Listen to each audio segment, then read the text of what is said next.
ভাষা শহীদদের শ্রদ্ধা নিবেদনে কেন্দ্রীয় শহীদ মিনারে প্রস্তুতি সম্পন্ন। কঠোর নিরাপত্তায় গৌরবের স্মৃতির মিনার। কলকাতা সবাই ইংলিশ মিডিয়াম, বাংলা ভাষার কোনো স্থানই নেই সেই রকম, যেটা এই বাংলাদেশে আছে। A nation celebrates the own language. It's good. সকলেই যাতে নির্বিঘ্নে পুষ্পার্ঘ্য অর্পণ করতে পারে সেজন্য সকল অনুকূল পরিবেশ নিশ্চিত করা হয়েছে। 21শে পদক 2019 প্রদান। প্রধানমন্ত্রী বললেন, সব মাতৃভাষা সমুন্নত রাখতে আগ্রহী তার সরকার। মাতৃভাষাগুলি যেন সুরক্ষিত হয় তার ব্যবস্থা আমরা নিয়েছি। আমাদের দেশের ক্ষুদ্র নৃগোষ্ঠীর ভাষাও নমুনা সংগ্রহ করা এবং গবেষণার কাজ আমরা অব্যাহত রেখেছি। দেখছিলেন প্রধান শিরোনাম। সন্ধ্যার সময়ের সঙ্গে আছে আমি শিরিন আক্তার এবং আমি সাজিদ রাজু। এবার অন্যান্য শীর্ষ সংবাদ। 1 মাসেরও কম সময়ের ব্যবধানে পদ্মা সেতুতে বসল 8ম স্প্যান। দৃশ্যমান হলো 1200 মিটার। কাজ দ্রুত এগিয়ে চলায় পদ্মাপাড়ের মানুষের সন্তোষ। আমিন মোমিন হাউজিং এর ভবন ভেঙে শেষ হলো বিআইডব্লিউটি এর অভিযান। 12 দিনে প্রায় 2000 স্থাপনা উচ্ছেদ হলেও হাত দেওয়া হয়নি সেই 10 তলা ভবনে। বিএনপির আলোচনা সভায় কর্মসূচির দাবিতে সরব নেতাকর্মীরা। হতাশ না হয়ে ত্যাগ স্বীকারের প্রস্তুতি নেওয়ার আহ্বান দলীয় মহাসচিবের। বেগম জিয়ার আদালতে না আসায় পেছালো নাইকো মামলার অভিযোগ গঠনের শুনানি। অসুস্থ দাবি বিএনপি নেত্রীর আইনজীবীদের। ঘুম থেকে ওঠেননি বলল কারা কর্তৃপক্ষ। এবং রাজধানীর শুক্রাবাদে গ্যাস লাইন লিকেজ থেকে বাস ও পিকআপ ভ্যানে আগুন। আহত 7।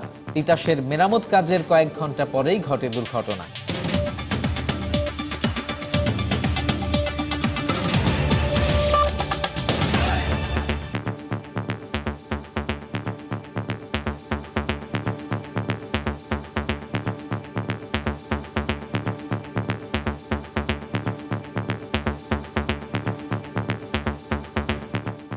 সব প্রস্তুতি সম্পন্ন।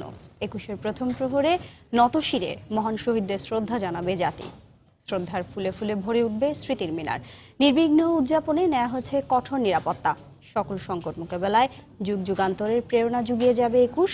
সকল স্তরে প্রতিষ্ঠা পাবে বাংলা, এমন প্রত্যাশা সবার। অহংবোধের লাল বুকে মাথা উঁচু করে দাঁড়িয়ে স্মৃতির মিনার। অকাতরে জীবন বিলিয়ে দেয়া বীর শহীদদের প্রতি কৃতজ্ঞতার পুষ্পার্ঘ্য ধারণের সময় যে আর বেশি বাকি নেই। শেষ মুহূর্তের প্রস্তুতিও সম্পন্ন। শেষ হলো রাষ্ট্রপতি ও প্রধানমন্ত্রীর পুষ্পার্ঘ্য অর্পণের মহড়াও। সিসিটিভি ক্যামেরার আওতায় পুরো প্রাঙ্গণ। যে কোনো ধরনের অপ্রীতিকর ঘটনা এড়াতে নিশ্ছিদ্র নিরাপত্তা বলয় পুরো এলাকায়। 21-এর প্রথম প্রহরে শ্রদ্ধার্ঘ্যে ভরে উঠবে স্মৃতির মিনার। তাও ফুল হাতে কৃতজ্ঞ চিত্তে স্মৃতির মিনারে আগেই প্রিয় প্রজন্ম। আমি বাংলা বলছি, বাংলার মধ্যে ইংলিশ, তার মধ্যেই উর্দু, তার মধ্যেই হিন্দি না করে মনে হয় আমাদের যে জেনারেশনটা সবার এই দিকটা একটু দেখা উচিত যে ভাষা মানে শুধুই আমার ভাষা। যেভাবে তারা জিনিসটা প্রতিরোধ করার চেষ্টা করছিল, আমাদের উচিত যে বর্তমানে সেই 21-এর চেতনায় উদ্ভূত হয়ে বর্তমানে সেই একতা ফিরিয়ে এনে সেই সংকট প্রতিরোধে সবার এগিয়ে আসে। আমরা বাঙালি হিসাবে গর্বিত, কারণ এই আমরাই প্রথম ভাষার জন্য রক্ত দিয়েছি। দেয়ালে দেয়ালে ফুটিয়ে তোলা হয়েছে ভাষার স্লোগান। প্রজন্মান্তরে 21-এর বোধ যেখানে প্রেরণা জুগিয়ে যায়। জীবনানন্দ দাশ, রবীন্দ্রনাথ ঠাকুরের বাণীগুলো আমরা বই পুস্তকে পড়ে আজকে এই ভাষা দিবসে তাদের বাণীগুলো আমাদের কাছে পৌঁছে যাচ্ছে। সব স্তরে মাতৃভাষার প্রচলন হলে পূর্ণতা পাবে 21। জাতীয় সংকটে যে 21 প্রেরণা যোগাবে মাথা না নোয়াতে। শহীদদের প্রতি শ্রদ্ধা জানাতে এসে মুগ্ধতার কথা জানিয়েছেন বিদেশিরাও। আক্ষেপও ছিল কারো কারো কণ্ঠে। যে আড়ম্বরের সঙ্গে এই দিনটাকে পালন করা হয় আর কি, শুধু সেটা দেখবার জন্যেই কলকাতা থেকে ছুটে এসেছি আর কি। কলকাতা সবাই ইংলিশ মিডিয়াম, বাংলা ভাষার কোনো স্থানই নেই সেই রকম, যেটা এই বাংলাদেশে আছে। Was so interesting that a nation celebrates the own language. Yeah. On the other hand, it's good to know a little bit of English. সকলের ঐকান্তিক প্রচেষ্টায় বিশাল এই কর্মযজ্ঞ ভাব গাম্ভীর্যপূর্ণ পরিবেশে সুচারুভাবে সম্পন্ন হবে বলে জানিয়েছেন ঢাকা বিশ্ববিদ্যালয়ের উপাচার্য। শিশু থেকে শুরু করে বৃদ্ধ নারী সকলেই যাতে নির্বিঘ্নে ভাব গাম্ভীর্য ভঙ্গিমায় পুষ্পার্ঘ্য অর্পণ করতে পারে সেজন্য সকল অনুকূল পরিবেশ নিশ্চিত করা হয়েছে। 52-র 21 এখন আর শুধু আমাদের নয়, যার আবেদন ছড়িয়ে পড়েছে পৃথিবী জুড়ে। সারা বিশ্বের সকল মাতৃভাষার সম্মান এবং অধিকার রক্ষায় যে ২১ প্রেরণা যোগাবে যুগ থেকে যুগান্তর। ফয়সাল মোর্শেদ, সময় সংবাদ, ঢাকা। এই মুহূর্তে ঢাকা বিশ্ববিদ্যালয় এলাকায় আছেন রিপোর্টার দেবাশিস রায়। কেন্দ্রীয় শহীদ মিনারের শেষ মুহূর্তের প্রস্তুতির খবর জানতে সরাসরি চলে যাচ্ছি তার কাছে। দেবাশিস। রাজু, আপনি জানেন যে আর মাত্র 5 ঘন্টা পরই বাংলাদেশের অন্যতম ইতিহাস, অর্থাৎ যে ইতিহাসের শুরু থেকেই বাংলাদেশের জন্ম, সেই 21শে ফেব্রুয়ারি আর অল্প কিছুক্ষণের মধ্যেই সেই প্রথম প্রহরে প্রবেশ করবে বাংলাদেশ এবং তার 67 বছর পূর্ণ হচ্ছে আজ। এবং আপনারা জানেন যে এই পুরো প্রক্রিয়া সম্পন্ন করতে এখানে যারা নিয়োজিত রয়েছেন, বিশেষ করে আইন শৃঙ্খলা বাহিনী, সেই আইন শৃঙ্খলা বাহিনী কিন্তু আপামর চেষ্টা করে যাচ্ছেন এখানকার যে নিরাপত্তা ব্যবস্থা সেটি যাতে ঠিক থাকে। এবং আপনারা জানেন যে রাষ্ট্রপ্রধান এবং সরকার প্রধান অর্থাৎ রাষ্ট্রপতি আব্দুল হামিদ এবং প্রধানমন্ত্রী শেখ হাসিনা এই 21-এর প্রথম প্রহরে কেন্দ্রীয় শহীদ মিনারে আসবেন শ্রদ্ধা জানাতে শহীদদের প্রতি। এবং তার পরপরই কিন্তু রাষ্ট্রের যে কাঠামো রয়েছে, রাষ্ট্রের যে ক্রম রয়েছে, প্রধান বিচারপতি সহ সংসদের স্পিকার, এই সব বিভাগ থেকেই অর্থাৎ রাষ্ট্রের যে ক্রম রয়েছে সেই ক্রমের যারা প্রধান রয়েছেন তারা কিন্তু সেই শহীদদের শ্রদ্ধা জানাবেন। এবং ঠিক এই মুহূর্তে আমরা অবস্থান করছি জগন্নাথ হল এলাকায় এবং এই এলাকায় আমরা যেমনটি দেখতে পাচ্ছি যে 21-এর সাজ রব কিন্তু আমরা এখান থেকে লক্ষ্য করছি। এবং এই শহীদ দিবস এবং আন্তর্জাতিক মাতৃভাষা দিবসকে তাৎপর্যমণ্ডিত করতে এবং মাতৃভাষা দিবসের যে পুরো প্রক্রিয়া, শ্রদ্ধা জানানোর প্রক্রিয়া, সেটিকে সম্পন্ন করার জন্য কিন্তু এখানে নানা মাতৃক বাহিনী এবং সঙ্গে সঙ্গে এখানে যারা এখানকার ঢাকা বিশ্ববিদ্যালয়ের ছাত্র রয়েছেন তাদের মধ্যে কিন্তু এক ধরনের একটা প্রস্তুতি লক্ষ্য করা যাচ্ছে। বিশেষ করে এখানে সড়কে, বিশেষ করে সবগুলো সড়ক যেগুলো সংলগ্ন সড়ক রয়েছে সেই সড়কগুলিতে কিন্তু আলপনা আঁকা হচ্ছে। এবং আপনারা দেখতে পাচ্ছেন যে এই পলাশী হয়ে কিন্তু সাধারণ মানুষের যে প্রভাত ফেরির স্রোত, সেই প্রভাত ফেরির স্রোত কিন্তু আমরা এখানে লক্ষ্য করছি। সেই স্রোতের যে প্রক্রিয়া অর্থাৎ স্রোতের যে প্রস্তুতি সেটি কিন্তু এখন থেকেই নিয়ে রাখা হয়েছে। আপনারা দেখছেন যে এখানে এরই মধ্যে ফুল এবং ব্যানার নিয়ে যারা এই প্রভাত ফেরিতে অংশ নেবেন, যারা 21-এর প্রথম প্রহরে শ্রদ্ধা জানাবেন মহান শহীদদের প্রতি, তারা কিন্তু সেই প্রস্তুতি নিচ্ছেন। এবং পাশাপাশি আমরা আপনাদেরকে জানিয়ে রাখি যে আর মাত্র 1 ঘন্টা পরে থেকেই কিন্তু এই শহীদ মিনারের যে পুরো প্রক্রিয়া শ্রদ্ধা জানানো সেটিকে নির্বিঘ্ন করার জন্য পুরো ঢাকা বিশ্ববিদ্যালয় এলাকার যে যান চলাচল ব্যবস্থা সেটি নিয়ন্ত্রণ করবে ঢাকা মেট্রোপলিটন পুলিশ। এখন পর্যন্ত 21-এর প্রস্তুতির যে খবর বা আমরা যেমনটি দেখছিলাম এখানকার অবস্থা, সেটি বলা চলে যে এখন পর্যন্ত প্রস্তুতির সব বিষয়গুলি শেষ হয়েছে। ঢাকা বিশ্ববিদ্যালয় এলাকা থেকে কেন্দ্রীয় শহীদ মিনারের শেষ মুহূর্তের প্রস্তুতির খবর জানাচ্ছিলেন সহকর্মী দেবাশিস রায়। বাংলা ভাষার পাশাপাশি অন্যান্য মাতৃভাষা সমুন্নত ও সংরক্ষণেও আন্তরিক সরকার। বিকেলে বঙ্গবন্ধু আন্তর্জাতিক সম্মেলন কেন্দ্রে 21শে পদক প্রদান অনুষ্ঠানে একথা জানালেন প্রধানমন্ত্রী শেখ হাসিনা। 21-এর চেতনা ধারণ করে দেশ গড়ার কাজে সবাইকে এগিয়ে আসার আহ্বান জানান তিনি। আন্তর্জাতিক মাতৃভাষা দিবস উপলক্ষে 12টি ক্যাটাগরিতে 21 বিশিষ্ট জনকে দেয়া হলো 21শে পদক। মাননীয় প্রধানমন্ত্রীর নিকট থেকে পদক গ্রহণের উদ্দেশ্যে ভাষা শহীদদের স্মরণ ও 21-এর চেতনাকে চিরভাস্বর করে রাখতে 1976 সাল থেকে বিভিন্ন ক্যাটাগরিতে দেওয়া হচ্ছে দেশের দ্বিতীয় সর্বোচ্চ বেসামরিক পুরস্কার 21শে পদক। 21শে পদকে ভূষিত করা হলো। আন্তর্জাতিক মাতৃভাষা দিবস সামনে রেখে এবারও 12টি ক্যাটাগরিতে 2 জন মরণোত্তর সহ 21 জন বিশিষ্ট ব্যক্তিকে দেওয়া হলো এ সম্মাননা। বঙ্গবন্ধু আন্তর্জাতিক সম্মেলন কেন্দ্রে মনোনীত ব্যক্তিদের হাতে সম্মাননা ক্রেস্ট তুলে দেন প্রধানমন্ত্রী। পরে পদকপ্রাপ্তদের অভিনন্দন জানিয়ে বক্তব্য শুরু করেন প্রধানমন্ত্রী। স্মরণ করেন ভাষার জন্য জাতির সূর্য সন্তানদের মহান আত্মত্যাগ। শেখ হাসিনা বলেন, আওয়ামী লীগ সরকার গঠনের পরই রাষ্ট্রভাষার মর্যাদা পায় বাংলা। বিশ্বজুড়ে 21শে ফেব্রুয়ারি পালন করা হয় আন্তর্জাতিক মাতৃভাষা দিবস হিসেবে। এবং শুধু অর্জনটাও না, মাতৃভাষাকে রক্ষা করা, মাতৃভাষাকে চর্চা করা, মাতৃভাষার উপর গবেষণা করার জন্য আমরা তখনই সিদ্ধান্ত নিলাম যে আমরা একটা আন্তর্জাতিক মাতৃভাষা ইনস্টিটিউট গড়ে তুলব। জাতিসংঘের সেক্রেটারি জেনারেল কফি আনান আমার আমন্ত্রণে ঢাকা এসেছিলেন। আমরা আন্তর্জাতিক মাতৃভাষা ইনস্টিটিউটের ভিত্তিপ্রস্তর স্থাপন করি, নির্মাণ কাজ শুরু করি। প্রধানমন্ত্রী আরও জানান, সব মাতৃভাষা সমুন্নত রাখতে আন্তরিক তার সরকার। মাতৃভাষাগুলি যেন সুরক্ষিত হয় তার ব্যবস্থা আমরা নিয়েছি। সাথে সাথে আমাদের দেশের ক্ষুদ্র নৃগোষ্ঠী, তাদের ভাষা বা পৃথিবীর অন্যান্য দেশেরও এই ধরনের ক্ষুদ্র নৃগোষ্ঠীর ভাষাও নমুনা সংগ্রহ করা এবং গবেষণার কাজ আমরা অব্যাহত রেখেছি। আমরা অনেক সংগ্রামের মধ্য দিয়ে যা অর্জন করেছি তার সুফলটা যেন আমাদের আগামী প্রজন্ম ভোগ করতে পারে, তার জন্য একটা সুন্দর জীবন পায়, সেটাই আমরা চাই। সম্মাননা পাওয়া ব্যক্তিরা জানান এই পদক তাদের দায়িত্ব আরো বাড়িয়ে দিয়েছে। এটা আমি মনে করি যে আমার কাছে একটা, আমি কল্পনা করতে পারি কত বড় পাওয়া এটা সঙ্গীত জীবনে। ৪৫ বছর পরে আমার মনে হলো যে রাষ্ট্রের সবচাইতে বড় স্বীকৃতিটা আমি পেলাম। এর চেয়ে বড় সম্মান একজন লেখকের জীবনে আর হতে পারে না। যখন রাষ্ট্র সম্মান করে এবং এটা এক ধরনের স্বীকৃতিও বটে, তখন কোথাও না কোথাও গিয়ে দায়িত্ব আরেকটু বেড়ে যায়। ভবিষ্যতে দেশের জন্য আরো কাজ করার আশাবাদ তাদের। রোজিনা রোজি, সময় সংবাদ, ঢাকা। 1 মাসেরও কম সময়ের ব্যবধানে স্বপ্নের পদ্মা সেতুতে বসলো 8ম স্প্যান। এতে দৃশ্যমান হলো সেতুর 1200 মিটার।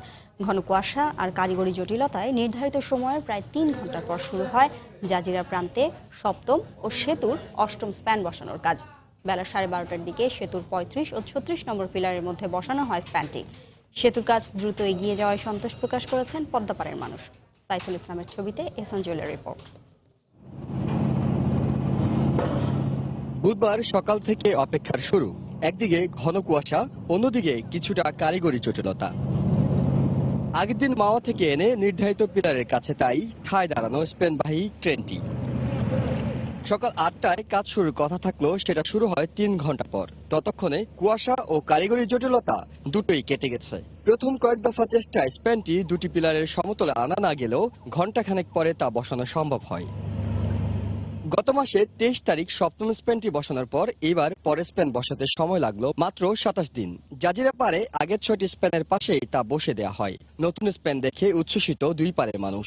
আগে তো লঞ্চে বসে থাকতে তো অনেক সময় লাগতো, সামনে আশা করি গাড়িতে 40 মিনিটে ঢাকা যেতে পারবো। 7টা স্প্যান বসাই হালাইছে, কাজের গতি সুন্দর, অনেক সুন্দর। মাওয়া থেকে এবার স্প্যানটি নিয়ে আসার সময় সরাসরি জাজিরায় না এনে শুরুতে চাঁদপুরের দিকে 7 কিলোমিটার ভাটিতে নিয়ে যাওয়া হয়েছিল। বর্ষায় তীব্র স্রোতের মধ্যে স্প্যান নিয়ে ট্রেন চলাচল করতে পারবে কিনা তা যাচাই করতে এই পরীক্ষা চালানো হলেও এখনো ফলাফল হাতে আসেনি। ঠিকাদারের তো এটা দেয়ার বিগ কন্ট্রাক্টর, তারা কিন্তু অনেক কিছু নিজেরাই ট্রায়াল দেয়, আমাদেরকে ছাড়াই ট্রায়াল দেয়। কিছু আমাদেরকে নিয়ে দেয়, জয়েন্টলি আমরা করি, কিছু আছে তারা নিজেরাই ট্রায়াল দেয়। তো এটাও তারা ট্রায়াল দিচ্ছে, হয়তো আমাদেরকে জানাবে পড়ে এই জিনিসগুলো পাইছি, তখন তারা ঠিক করবে কর্মপরিকল্পনা যে আসলে কত স্পিড হলে তারা যাবে বা যাবে না, এরকম কিছু একটা তারা ইয়ে করবে। এখন পর্যন্ত সেতুর কাজে 64% অগ্রগতি হয়েছে বলে জানা গেছে। অনিশ্চয়তা আর পদ্মা সেতু এক সূত্রে গাথা দুটি নাম। এর আগের মডিউলে দ্বিতীয় স্প্যানটি বসাতে জটিলতা দেখা দিলে সব প্রস্তুতি থাকা সত্ত্বেও বসাতে সময় লেগেছিল 2 দিন।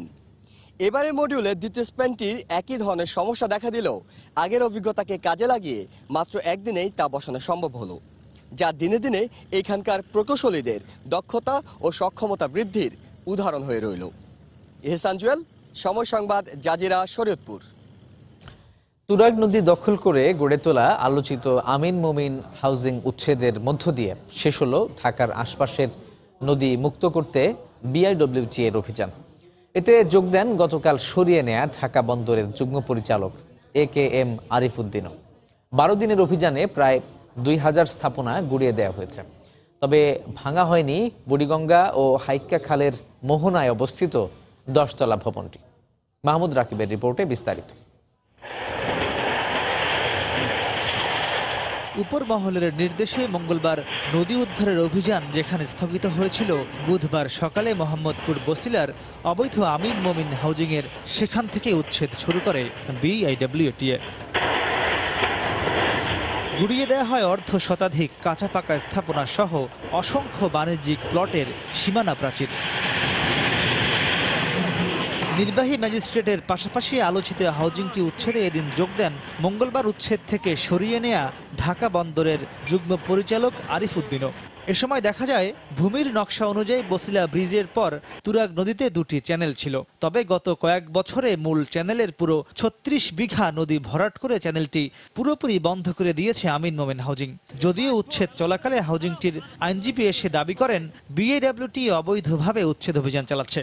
আমাদের যে জায়গাটা সেখানে আমাদের বৈধ কাগজপত্র রয়েছে, অত আমাদেরকে উচ্ছেদ করা হলে সেটা অবৈধ হবে আইনগত। এখানে কোনো প্রকার আইন কিন্তু ফলো করা হয়নি, কোনো প্রকার বিধান কিন্তু তারা তোয়াক্কা করেনি। অবশ্যই এখানে lakh lakh metric ton rubbish ফেলানো হয়েছে, বালি ফেলানো হয়েছে।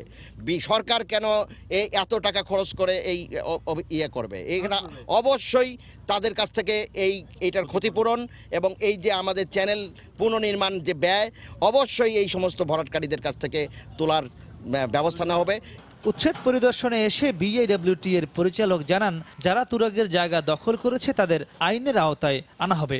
যারা এই অবৈধভাবে এগুলো কাজ করেছে তাদেরকে আমরা আইনের আওতায় আনছি, ফৌজদারি মামলা দিয়ে তাদেরকে ব্যবস্থাও নেব।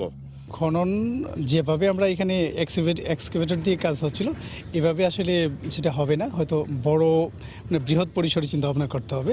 সাধারণত নদীর পাড়ের জায়গা ভরাট করে সেখানে অবৈধ দখলদারদের বিভিন্ন স্থাপনা করতে দেখা যায়, কিন্তু প্রকৃতির জীবন সত্তা খ্যাত এই তুরাগের পুরো একটি চ্যানেলই গলা টিপে হত্যা করে সেখানে এই অবৈধ প্রতিষ্ঠান নির্মাণ করেছে আমিন মোমিন নামের হাউজিং প্রকল্পটি।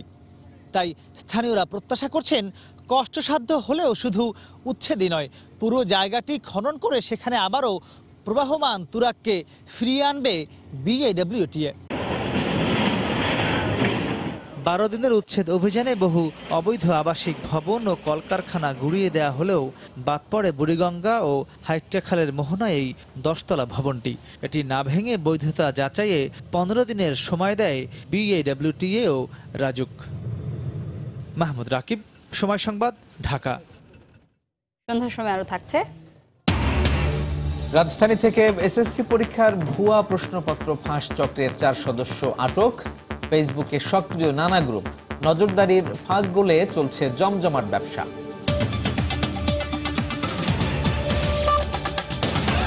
আন্দোলনের কর্মসূচি দেওয়ার দাবিতে ভাষা দিবসের আলোচনা সভায় হট্টগোল করলেন বিএনপি নেতাকর্মীরা। হতাশ না হয়ে তাদের ত্যাগ স্বীকারের প্রস্তুতি নেওয়ার আহ্বান জানান দলটির মহাসচিব মির্জা ফখরুল ইসলাম আলমগীর। একই সঙ্গে বেগম জিয়ার মুক্তি ও একাদশ জাতীয় সংসদ নির্বাচন বাতিল করে পুনরায় নিরপেক্ষ সরকারের অধীনে নির্বাচনের দাবি জানান তিনি। কর্মসূচি চাইলেই তো আপনার কর্মসূচি পালন করতে হবে, তো ধৈর্য ধরেন, সবকিছুই হবে, ধৈর্য ধরতে হবে। দাঁড়ান, এইখানে বসে চিৎকার, হলের মধ্যে চিৎকার করলে হবে না, কথা শোনেন। দীর্ঘদিন পর দলীয় মহাসচিবকে সামনে পেয়ে এভাবেই ক্ষোভ প্রকাশ করেন বিএনপি নেতাকর্মীরা। এ সময় মির্জা ফখরুল তাদের হতাশ না হয়ে সংগঠনকে পুনর্গঠনের আহ্বান জানান। আপনারা কেন এই কথা ভাবছেন বারবার যে আপনারা ব্যর্থ হয়েছেন? আপনারা কখনোই ব্যর্থ হন নাই, কোন পরাজয় আপনাদেরকে স্বীকার করে নাই, অবশ্যই নয়। আজকে আপনারা বিজয়ী হয়েছেন। এই ফ্যাসিবাদী শক্তিকে মোকাবেলা করার জন্য আমাদেরকে অবশ্যই সংগঠনকে অত্যন্ত শক্তিশালী করতে হবে। আমরা দীর্ঘকাল ধরে লড়াই করছি, এই লড়াই আমাদেরকে আরো সামনের দিকে নিয়ে যেতে হবে। ত্যাগ স্বীকার করার মানসিকতা নিয়ে আমাদের এগিয়ে যেতে হবে। আন্তর্জাতিক মাতৃভাষা দিবস উপলক্ষে রাজধানীর ইঞ্জিনিয়ার্স ইনস্টিটিউশন মিলনায়তনে বিএনপি আয়োজিত আলোচনা সভায় নেতাকর্মীদের তেমন একটা ভিড় ছিল না। অতিথি আসন তো বটেই, দর্শক সারির অধিকাংশই ছিল ফাঁকা। যারা এসেছেন তারা এ নিয়ে উত্তেজিত ছিলেন অনুষ্ঠান জুড়েই। কখনোই কাজে লাগানো। বিএনপির স্থায়ী কমিটির সদস্য ব্যারিস্টার মওদুদ আহমদ একাদশ জাতীয় সংসদ নির্বাচনে ভোট কারচুপির দাবি করে ত্যাগী নেতাদের নেতৃত্বে এনে দল পুনর্গঠনের তাগিদ দেন। নতুন করে দলকে পুনর্গঠন করতে হবে, যারা তরুণ নবীন তাদেরকে সুযোগ করে সৃষ্টি করে দিতে হবে এবং সর্বপর্যায়ে যারা ত্যাগ স্বীকার করেছেন তাদেরকে উপযুক্ত সম্মান দেখিয়ে তাদের মাধ্যমে সংগঠনকে সুসংগঠিত করতে হবে। দলের সকল অঙ্গ ও সহযোগী সংগঠনের নেতাকর্মীদের আন্দোলনের প্রস্তুতি নেওয়ার আহ্বান জানান শীর্ষ নেতারা। আহমেদ সালেহিন, সময় সংবাদ, ঢাকা। বিএনপি চেয়ারপারসন বেগম জিয়াকে আদালতে হাজির না করায় পিছিয়েছে নাইকো দুর্নীতি মামলার অভিযোগ গঠনের শুনানি। আগামী ৩রা মার্চ পরবর্তী দিন ধার্য করা হয়েছে। কারা কর্তৃপক্ষ আদালতকে জানিয়েছে, বেগম জিয়ার ঘুম না ভাঙায় তাকে হাজির করা সম্ভব হয়নি। বিএনপি নেত্রীর আইনজীবীদের দাবি, তিনি গুরুতর অসুস্থ। নাইকো দুর্নীতি মামলায় বেলা 12টার পর কারাগার থেকে আদালতে হাজির করা হয়ে আসছিল বেগম জিয়াকে। বুধবার তার জন্য অপেক্ষারত বিচারককে কারা কর্তৃপক্ষ জানায় ঘুম ভাঙেনি বিএনপি নেত্রীর, ফলে আদালতে হাজির করা যাচ্ছে না তাকে। দুদকের আইনজীবী বলছেন, অন্যান্য আসামি উপস্থিত থাকলেও বেগম জিয়া না আসাতেই বুধবার পিছিয়ে যায় নাইকো মামলার কার্যক্রম। বেগম খালেদা জিয়ার তত্ত্বাবধানে যে কারা কর্তৃপক্ষ আছেন, মাননীয় জজ বাহাদুরকে তিনি জানিয়েছেন যে বেগম খালেদা জিয়া ঘুমিয়ে আছেন। এখনো পর্যন্ত ঘুম থেকে তিনি উঠেন নাই। সুতরাং তিনি ঘুম থেকে না ওঠার কারণে আজকে আদালতে তার অনুপস্থিতির এবং এই অনুপস্থিতির কারণে আজকে মামলার শুনানি করা সম্ভব হয়নি। আদালতে অনুপস্থিতির কারণ হিসেবে এটাই বলেছেন যে তারা তো তাকে ফোর্স করতে পারেন না। যদিও বেগম জিয়ার আইনজীবীর দাবি তিনি গুরুতর অসুস্থ, তার চিকিৎসা প্রয়োজন। গুরুতরভাবে অসুস্থ, যার কারণে তাকে আজকে আদালতে উপস্থিত করতে তারা পারেন নাই। যেসব ডাক্তাররা তার চিকিৎসা করে এসছেন এত বছর যাবৎ, তাদের মাধ্যমেই তার চিকিৎসার ব্যবস্থা করতে হবে। যে আদালতে নাইকো দুর্নীতি মামলার বিচার চলছে তার কাছেই কারাগারে আছেন বেগম জিয়া। কানাডীয় কোম্পানি নাইকোর সঙ্গে অস্বচ্ছ চুক্তির ফলে রাষ্ট্রের 14,777 কোটি টাকা ক্ষতির অভিযোগে বেগম জিয়া সহ 11 জনের বিরুদ্ধে 2007 সালে মামলাটি করে দুদক। আফজাল হোসেন, সময় সংবাদ, ঢাকা। প্রশ্ন ফাঁসের নামে প্রতারণা চক্রের 4 সদস্যকে আটক করেছে ডিবি। তাদের কাছ থেকে বেশ কয়েকটি মোবাইল সেট, ভুয়া প্রশ্নপত্র ও ল্যাপটপ উদ্ধার করা হয়। রাজধানীর বিভিন্ন স্থানে অভিযান চালিয়ে এই 4 প্রতারককে আটক করে ডিবি উত্তরের একটি দল। সকালে ডিএমপি মিডিয়া সেন্টারে ব্রিফিংয়ে ডিবির অতিরিক্ত পুলিশ কমিশনার আব্দুল বাতেন এই কথা জানান। তিনি জানান, প্রাথমিক জিজ্ঞাসাবাদে আটককৃতরা বিভিন্ন সময় টাকা নিয়ে শিক্ষার্থীদের ভুয়া প্রশ্নপত্র দেওয়ার কথা স্বীকার করেছে। তাদের মধ্যে একজনকে এর আগে একই অপরাধে 6 মাসের কারাদণ্ড দেওয়া হয়।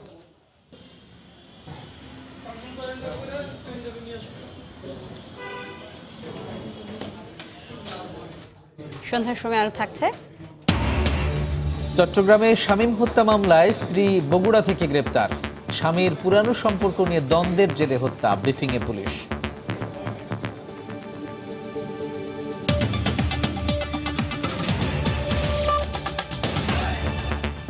রাজধানীর শুক্রাবাদে গ্যাস লাইনের লিকেজ থেকে বিস্ফোরণে চলন্ত যানে আগুন লেগে 7 জন দগ্ধ হয়েছেন।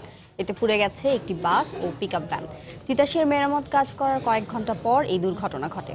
এদিকে এই দুর্ঘটনার কারণে মিরপুর, ধানমন্ডি, মোহাম্মদপুর সহ কয়েকটি এলাকায় গ্যাসের চাপ কমে গেছে। রাত 10টা নাগাদ পরিস্থিতি স্বাভাবিক হতে পারে বলে জানিয়েছে তিতাস কর্তৃপক্ষ। বুধবার বিকেলে শুক্রাবাদ এলাকায় গ্যাস লাইনের লিকেজ থেকে বিস্ফোরণে আগুন ধরে যায় চলন্ত বাস ও একটি পিকআপ ভ্যানে। মুহূর্তে আতঙ্ক ছড়িয়ে পড়ে চারদিকে, দগ্ধ হন বেশ কয়েকজন। ফায়ার সার্ভিসের 2টি ইউনিটের চেষ্টায় আগুন নিয়ন্ত্রণে আসলেও বন্ধ রয়েছে যান চলাচল। এলাকাবাসীর অভিযোগ, বুধবার সকালে একই এলাকায় গ্যাস লাইনে মেরামত কাজ করে তিতাস কর্তৃপক্ষ। এর কয়েক ঘন্টার মাথায় এই দুর্ঘটনা ঘটে। 3-4 দিন আগে এখানে কাজ করেছে, এই ট্যাঙ্কি উঠে এখানে কাজ করছে, আজকেও সকালেও কাজ করছে। দায়িত্ব বলে তাদের কোনো ইয়ে নাই, যদি দায়িত্ব থাকতে হলে এখনো তারা এভাবে একটা যে কোনো একটা ব্যবস্থা পদক্ষেপ নিত, সেরকম কোনো দেখিনি। ম্যানুয়ারটা মাঝখানে আর কি গ্যাপ আছিল, গ্যাপ যাওয়ার কারণে মনে করেন যে ম্যানুয়ার থেকে বাসটা গ্যাস বাসটা উপরটা আগুন জ্বলছে, এইটাতেও জাগছে, মিনি বাস একটা আছে সেটাতেও জ্বলছে। দুপুর 1টা থেকে এখানে গ্যাসের সমস্যা শুরু হচ্ছে, তখন পরস্পরের থেকে ফায়ার সার্ভিসে ফোন করে জানানো হয়েছে, ওনারা কেউ আসে নাই। তো হঠাৎ করে আমরা যখন কাজ করতেছি মার্কেটে বসে, হঠাৎ করে একটা বিকট শব্দ হয়। হঠাৎ বিস্ফোরণের কোনো সদুত্তর দিতে পারেনি তিতাস কর্তৃপক্ষ।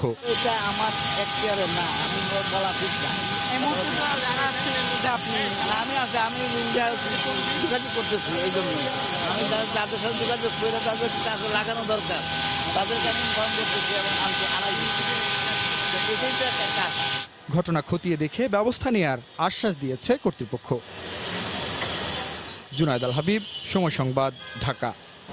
চট্টগ্রামের পাহাড়তলীতে শামীম হত্যা মামলায় স্ত্রী আশা আক্তারকে গ্রেপ্তার করেছে পুলিশ। গতরাতে বগুড়ায় অভিযান চালিয়ে তাকে গ্রেপ্তার করে পাহাড়তলী থানা পুলিশ। সকালে চট্টগ্রাম নগরীর দামপাড়া পুলিশ কমিশনারের কার্যালয়ে সংবাদ সম্মেলনে অতিরিক্ত পুলিশ কমিশনার জানান, 1 বছর আগে সামাজিক যোগাযোগ মাধ্যম ফেসবুকে পরিচয়ের সূত্র ধরে ব্রাহ্মণবাড়িয়ার শামীমের সাথে বগুড়ার আশা আক্তারের বিয়ে হয়।